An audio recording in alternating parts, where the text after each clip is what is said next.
satu hadis Nabi SAW yang berbunyi, diriwayatkan Imam Bukhari Muslim, kalau kalian dengarkan Dajjal keluar di satu lokasi, maka selamatkanlah diri kalian walaupun ke gunung-gunung, gitu kan. Janganlah seseorang dari kalian berkata imannya kuat lalu dia sengaja menemui Dajjal, akhirnya dia menjadi pengikutnya. Jadi para mujahidin tahu masalah itu. Mereka bukan tidak berani, tapi mereka mengikuti sabda Nabi SAW. Maka mereka pun akhirnya pada klub pulang masing-masing. Kata Nabi SAW, mereka pun bubar ke wilayah masing-masing.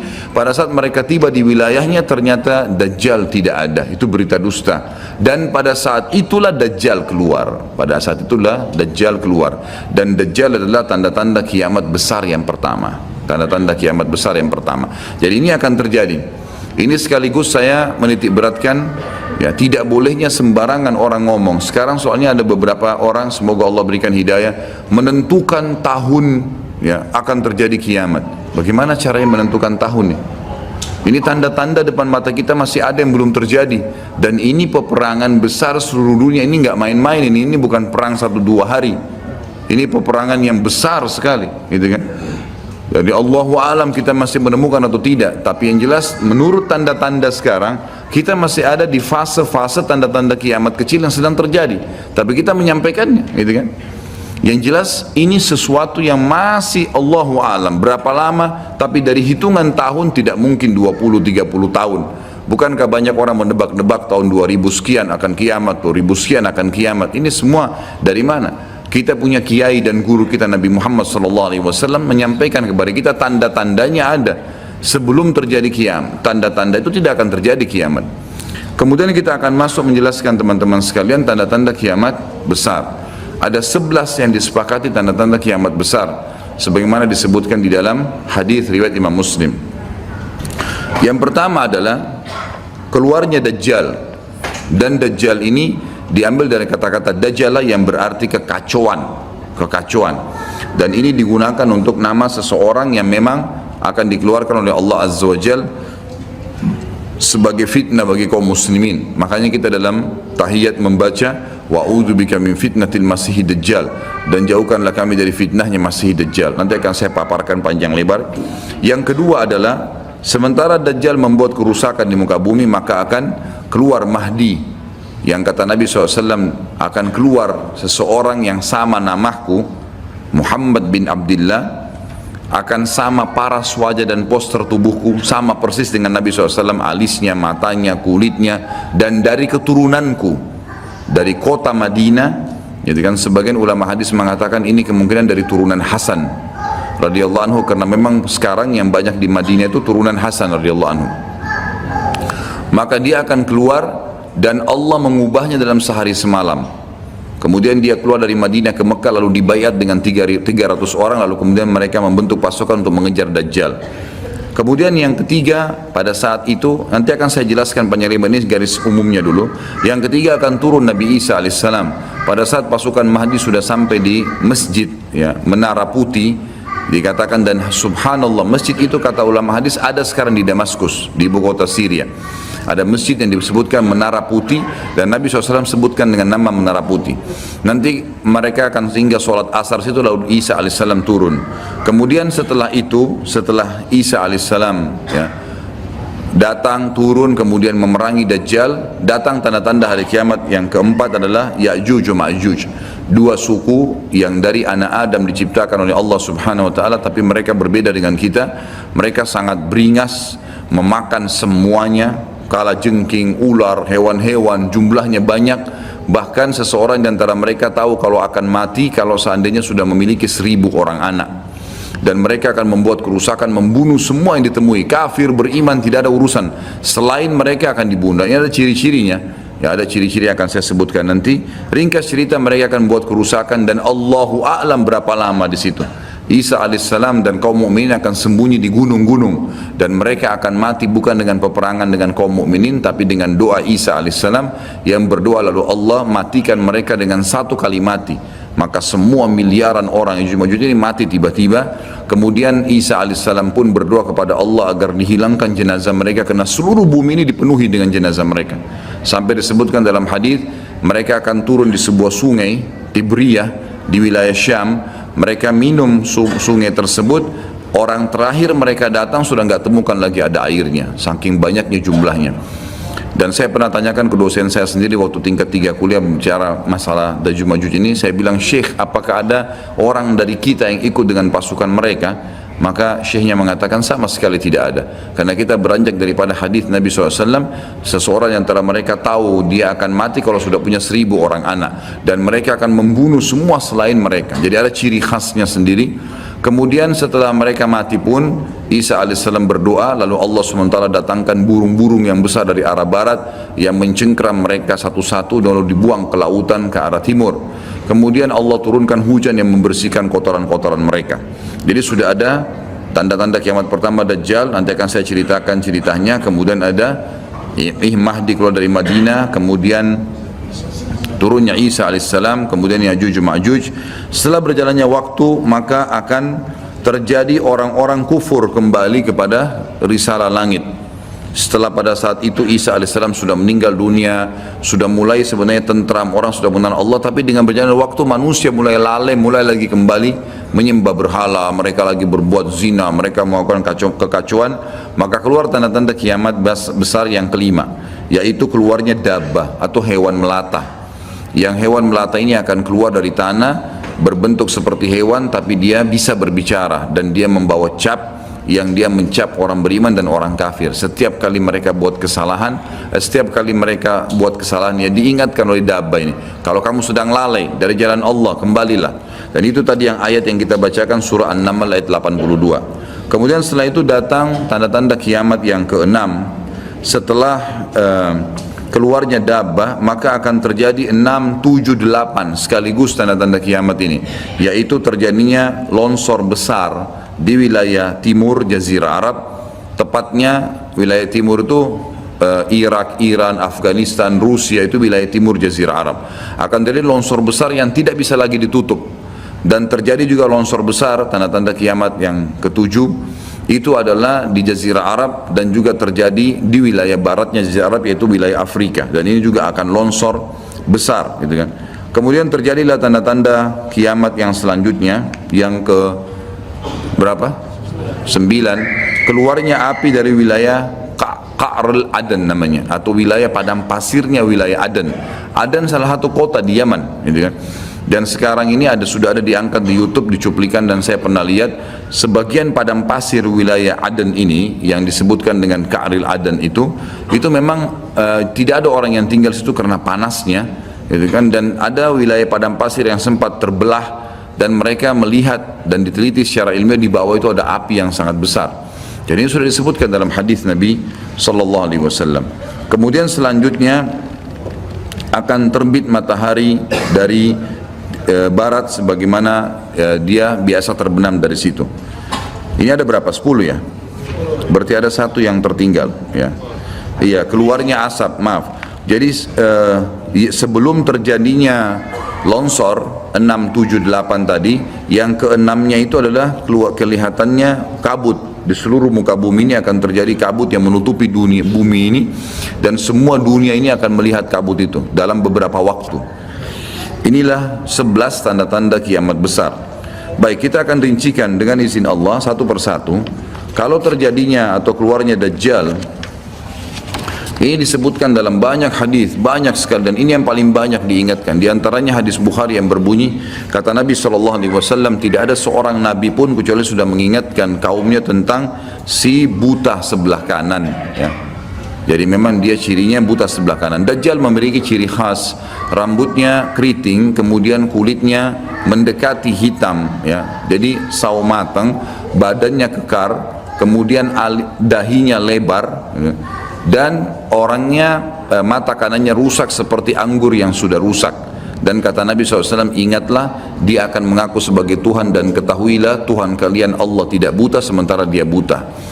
Kemudian orang-orang pada bertanya, ya Rasulullah, bagaimana bisa orang mengikutinya? Kata Nabi SAW, pada saat itu dunia akan ditimpa kelaparan dan Dajjal memiliki bergunung-gunung makanan. Ini bahasa wahyunya begitu. Allahu alam seperti apa, yang jelas dia bergunung-gunung memiliki makanan, dan dia akan melewati seluruh muka bumi ini, tidak ada satu tempat pun kecuali dia akan lewati, melainkan akan dilewati kecuali Madinah dan Mekah. Itu yang dia tidak bisa masukin. Dajjal akan membuat kerusakan di muka bumi 40 hari. Satu hari pertama seperti setahun, satu hari kedua seperti sebulan, satu hari ketiganya seperti sepekan, dan sisa harinya seperti hari-hari kalian. Berarti setahun, 2 bulan, 2 pekan. Dan ini kemungkinan kata sebagian ulama, dia akan menggunakan teknologi yang ada sekarang. Karena Nabi SAW mengatakan akan keluar Dajjal dari wilayah Yahudiyah di Khurasan. Wilayah Yahudiyah ini subhanallah, sekarang di Iran ada satu perkampungan namanya Yahudiyah, diberikan nama itu, dan mayoritas penduduknya orang Yahudi. Kata Nabi SAW, Dajjal akan keluar dari wilayah Yahudiyah di Khurasan. Khurasan itu Iran, gitu kan? Dan sekarang ini sudah ada, semua ini ada. Tidak mungkin salah sabda Nabi SAW. Dikatakan akan keluar dan diikuti dengan 70.000 orang Yahudi. Dan sebagian ulama hadis mengatakan pada saat itu teknologi sangat canggih seperti sekarang, lebih canggih lagi, gitu kan? Sehingga Dajjal mengelilingi muka bumi ini dengan 1 tahun 2 bulan 2 pekan itu sudah kelilingi seluruh dunia. Dan setiap kali kata Nabi SAW dia memasuki sebuah wilayah dan orang-orang beriman padanya, maka wilayah itu akan subur, turun hujan dari langit. Perekonomian mereka, ya, perkebunan, peternakan, semua akan subur. Dan setiap wilayah yang ditinggalkan oleh Dajjal tidak mau beriman, maka akan susah, hujan tidak turun dari langit, hasil mereka mengurang dan seterusnya. Jadi memang ini sabda Nabi SAW, disuruh kita menghindar, bukan melawannya. Dajjal akan terus membuat kerusakan di muka bumi dan banyak sekali pengikut-pengikutnya. Kata sebagian ulama hadis, beritanya akan merambak sangat cepat dan banyak pengikutnya karena menggunakan media. Kemungkinan menggunakan media kayak kita sekarang merambat luar biasa, mudah ditangkap informasinya. Dajjal akan dikenal oleh orang-orang, Jadi orang-orang akan banyak yang tidak beriman sama Allah, yang munafik, semuanya ikut. Termasuk ada yang mengaku Islam tapi munafikin menjadi pengikutnya Dajjal. Ya. Kemudian Dajjal akan keliling terus di muka bumi sampai dia tiba di Madinah, yang diceritakan kota Madinah, dan dia tidak bisa memasuki kota Madinah karena di setiap pintu gerbangnya ada malaikat yang menghunuskan pedang. Ada 2 malaikat yang menghunuskan pedang dan menghadangnya, maka Dajjal pun tidak bisa masuk. Allahu alam bagaimana ini terjadi, tapi ini sabda Nabi SAW. Lalu Dajjal pun mencari gunung tertinggi yang ada di sekitar perbatasan Madinah. Sebagian ulama yang pernah saya tangkap bahasa mereka mengatakan batas Madinah yang paling mudah dijangkau dan masuk adalah Wadi Aqiq. Wadi Aqiq sebuah lembah yang kebetulan dulu berada di depan kampus kami. Jadi di situ dianggap kalau sudah keluar dari situ berarti sudah keluar dari wilayah haram itu sendiri. Allahu alam, ini ijtihad tentunya, tapi yang jelas Dajjal akan naik ke atas sebuah gunung, kemudian dia berkata kepada para pengikutnya, apakah kalian melihat istana putih itu? Maka mereka semua melihat ke arah Masjid Nabawi, lalu mereka mengatakan iya. Kata Dajjal, itulah istananya Muhammad yang aku tidak bisa jangkau. Dan subhanallah sekarang Masjid Nabawi warnanya seperti istana putih, gitu kan? Tanpa disadari menggunakan marmer putih besar, begitu juga dengan perluasannya nanti. Memang kalau dari kejauhan seperti istana yang sangat mewah, gitu kan? Ringkas cerita, Dajjal pun akhirnya sebelum pergi dia sempat menyentakkan kakinya, kata Nabi SAW, sehingga membuat terjadilah gempa di Madinah dan membuat seluruh orang munafik di Madinah keluar jadi pengikutnya. Tidak digempa dan hanya tinggal di sana orang-orang beriman. Hanya tertinggal di sana orang-orang yang beriman. Lalu keluarlah sebelum Dajjal pergi, keluarlah satu anak muda yang kata Nabi SAW orang terbaik pada saat itu. Orang terbaik pada saat, orang yang paling luar biasa imannya. Masih muda di sini ulama mengatakan istilah syab dalam bahasa Arab bisa dari mulai balik 12 tahun sampai 40 tahun. Nanti keluar seorang anak muda yang diistilahkan syab antara umur ini, kemudian keluar dan sempat melihat Dajjal. Maka Dajjal pun mengatakan, menangkapnya segera dan mengatakan, saya Tuhanmu. Maka orang tersebut mengatakan, kau adalah Dajjal yang telah diceritakan oleh Nabi SAW. Karena dalam hadis yang lain dikatakan setiap orang mukmin bisa melihat di dahinya tulisan kafara yang berarti kufur. Dia bisa membaca bahasa Arab atau tidak, tapi dia akan bisa membaca dengan hikmah Allah. Matanya orang mukmin bisa melihat itu sehingga dia tahu ini adalah Dajjal. Kemudian Dajjal pun mengambil gergaji dan membelah 2 dari kepala sampai kemaluannya, sehingga anak muda itu terbelah 2 dan Dajjal melewati tengah-tengahnya dan seluruh pengikutnya bersorak-sorak. Lalu Dajjal berkata, bangkit kembali bersatu. Lalu kata Dajjal, apa kau sudah yakin saya Tuhanmu? Maka Dajjal mengatakan, maka anak muda itu mengatakan, justru saya tambah yakin kau adalah Dajjal. Setelah itu dia berusaha membunuhnya tapi dia tidak mampu lagi, Allah sudah selamatkan. Maka Dajjal pun meninggalkan lokasi tersebut. Lalu puncaknya Dajjal menuju ke Palestina, dan dia akan bermarkas di sebuah tempat namanya Babulut dalam hadis. Subhanallah, sekarang ini sudah ada kota di Israel yang mereka rebut wilayah Palestina, sebuah seperti kecamatan, ya, kalau yang saya tangkap, saya pernah ada cuplikannya, itu ternyata diberikan nama Babulut oleh orang Yahudi. Dan ini disebutkan dalam hadis dengan lafaz itu Babulut, ya, Bablut, gitu kan. Ini subhanallah, saya lihat cuplikannya Babulut, gitu. Ini luar biasa ini, seperti sabda Nabi SAW. Dan sekarang mereka lagi fokus membangun, menjadikan wilayah itu wilayah yang paling mewah di Israel. Subhanallah, gitu kan. Dajjal akan menuju ke sana, dan sementara dia menuju ke sana, setiap wilayah yang dia lewatin, salah satunya disebutkan dalam hadis Bukhari adalah dia akan melewatin satu wilayah yang sangat banyak masyarakatnya. Ya Allahu a'lam ini di mana? Apakah di wilayah Cina, apakah di wilayah, pokoknya masyarakat komunitasnya paling besar. Kita tahu sekarang Cina sama India ini tempat yang sangat luas, gitu. Banyak masyarakatnya. Dia akan melewati wilayah yang banyak masyarakatnya, lalu kemudian dia berkata kepada pemimpinnya, Allahu a'lam, ini presiden kah, raja kah, kepala suku kah, dia akan berkata bahwasanya saya Tuhanmu. Maka orang itu mengatakan, apa buktinya kau Tuhan saya? Dia bilang, bagaimana kalau saya hidupkan kedua orang tuamu? Apa kau akan percaya saya Tuhanmu? Maka orang itu berkata, tentu saja. Ada Dajjal, tunjukkan kuburannya. Ditunjuk kuburannya, lalu Dajjal mengatakan, keluarlah. Maka keluarlah orang tuanya dan berkata ibu ayahnya, ikutlah pada orang ini, ikutlah pada ini karena dia adalah Tuhanmu. Maka akhirnya kepala suku atau kepala negara itu pun menyatakan ikut, dan seluruh masyarakatnya ikut. Jadi luar biasa, miliaran orang jadi pengikut Dajjal pada saat itu. Maka Nabi SAW sudah membongkar buat kita itu, berkata apa? Itulah dua syaitan yang menjelma untuk menipu manusia, dan itu puncak terakhir sekali sebelum Dajjal menuju ke Israel. Lalu kemudian dia menuju ke Palestina, tapi tidak disebutkan Israel, dikatakan Palestina dalam hadis. Lalu menuju ke sebuah wilayah yang namanya Babulut tadi.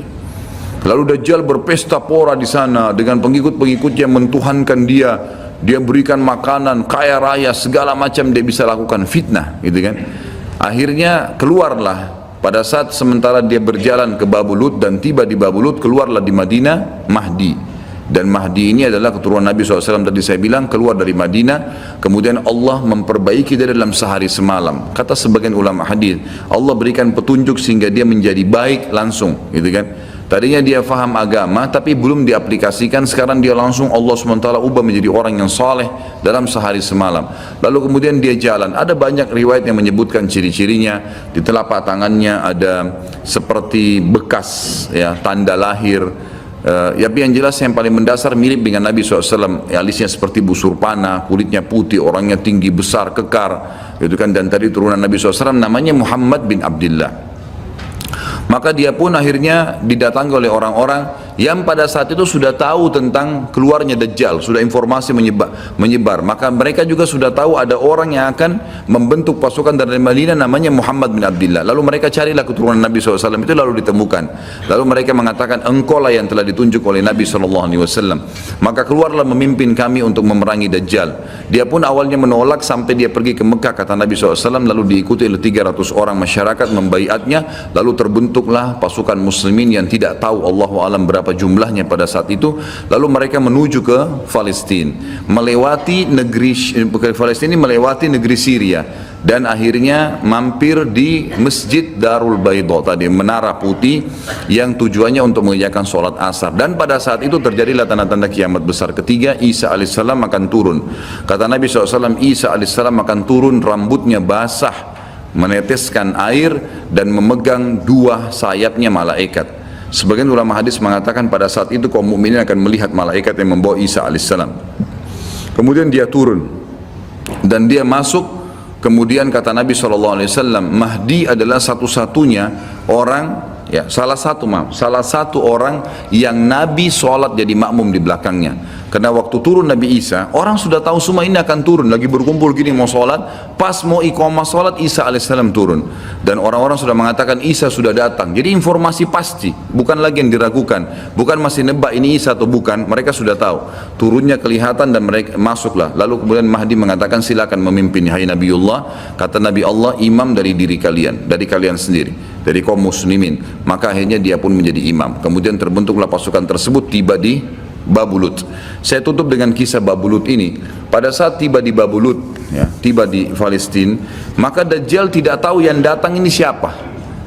Disebarkan berita oleh pengikutnya mengatakan, hai Dajjal, sudah datang pasukan yang ingin memerangi kita. Lalu Dajjal mengatakan, siapa yang berani mengalahkan saya? Siapa yang bisa? Bukakan pintu gerbang, kita tantang. Dia nggak tahu kalau Isa alaihissalam yang datang. Kemudian pada saat dibukakan, Dajjal dengan sombongnya, dia tahu dia tidak mati, gitu kan? Punya kekuatan super yang luar biasa. Begitu dibuka pintu gerbang, dia sengaja nunggu di pintu gerbang untuk menunjukkan, mendemonstrasikan kemampuannya di depan para pengikutnya. Ternyata waktu dibuka pintu gerbang, Isa alaihissalam di depan pasukan muslimin. Dan akhirnya begitu melihat Isa, dia coba melarikan diri dan badannya meleleh seperti melelehnya lilin, gitu kan? Jalan terus meleleh sampai akhirnya Isa alaihissalam mengejarnya sambil mengatakan, wahai musuh Allah, sudah saatnya kau mati. Diletakkan di tanah, ditekan oleh Isa alaihissalam, lalu kemudian ditombak di antara dua matanya dengan tombak emas, yang akhirnya membuat Dajjal mati. Pada saat itu pun Yahudi mengetahui masalah itu, sehingga mereka menyebar. Ya, mereka menyebar dan Isa alaihissalam sudah tahu instruksi dari Allah untuk membunuh semua pengikut Dajjal. Maka semua pun pengikut Dajjal dari Yahudi ini menyebar di bawah pohon, di atas batu, dan semuanya akan berbicara mengatakan, hai muslim, ini Yahudi, bunuhlah dia. Maka semuanya pun dibunuh oleh kaum muslimin kecuali satu pohon garkat. Pohon garkat ini pohon yang punya duri dan buahnya pahit. Dulu di kuburan Baqi cukup banyak, ya. Sekarang subhanallah di Israel paling banyak ditanam pohon garkat, karena mereka tahu bahwasanya itu tidak akan berbicara untuk menunjukkan siapa mereka. Jadi kebodohan orang Yahudi, tahu kebenaran ini tapi mereka tidak beriman. Makanya wajar Ibnu Abbas berkata dalam nama ghairil maghdubi alaihim, bukan orang yang durmuka adalah orang-orang Yahudi karena kebodohannya. Maka pada saat itu pun dibunuhlah semuanya. Dan termasuk kata ulama hadis sebenarnya yang sembunyi di sekitar pohon garkat. Garkat ini tidak bicara, hai muslim, ini Yahudi. Tapi orang Islam pada saat itu kata ulama hadis mengetahui kalau ini pohon garkat. Mengetahui kalau ini pohon garkat. Jadi memang sudah punya gambaran, sehingga walaupun sembunyi di pohon garkat tetap akan dibunuh oleh kaum muslimin. Karena orang-orang Yahudi tidak mengikrarkan syahadat. Mereka walaupun sudah tahu kebenaran, mereka memang tidak mau syahadat. Makanya Nabi SAW mengatakan, jangankan Isa alaihissalam, Nabi Muhammad SAW saja di zamannya, kata beliau, kalau ada 12 orang dari Yahudi yang mengucapkan syahadat, beriman pada saya, maka seluruh Yahudi akan beriman. Saking sulitnya, 12 orang saya sudah cukup. Tapi pada saat itu pun sama, walaupun dibunuh mereka tidak mau beriman kepada Allah SWT. Ini juga terjadi pada saat terjadi pembunuhan suku Quraidah. Jadi pada saat itu Nabi SAW mengepung mereka, diberikan kesempatan untuk taubat. Mereka tidak mau. Akhirnya mereka menganggap kalau dibunuh oleh Nabi SAW, dibunuh oleh kaum muslimin, mereka akan menuju ke surga, gitu kan. Jadi mereka pasrah dengan dibunuh. Mereka anggap itu akan menuju ke surga. Dan ini kebodohan. Ya, ini kebodohan. Maka pada saat itu selesailah urusan orang-orang Yahudi ini, dan Isa alaihissalam akan memimpin di muka bumi selama, ada riwayat mengatakan 7 tahun, ada yang mengatakan 40 tahun. Membuat keadilan, dan Isa akan membunuh semua babi, menghancurkan semua salib, dan tidak ada rumah satupun kata Nabi SAW di muka bumi kecuali akan masuk ke dalam Islam, baik dalam keadaan mulia ataupun menolak, terhina. Jadi sudah tidak ada, seluruh muka bumi ini akan jadi Islam pada saat itu.